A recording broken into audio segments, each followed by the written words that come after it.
கோடையின் தாக்கம் நாளுக்கு நாள் அதிகரித்து கொண்டே வருகிறது.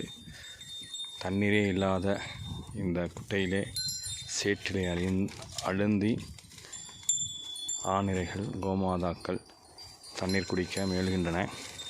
ஒரு சில மாடுகள் மட்டும் தண்ணீர் குடிக்கின்றன, ஒரு சில மாடுகள் தண்ணீர் குடிக்கவில்லை. இந்த தண்ணீரும் இன்னும் 1-2 நாட்களுக்கு தான். சுபகிருத வருடம் ஆடி அமாவாசையான இன்று இந்த ஒரு கொடூரமான கோடை நம்மளை வாட்டி எடுக்கிறது.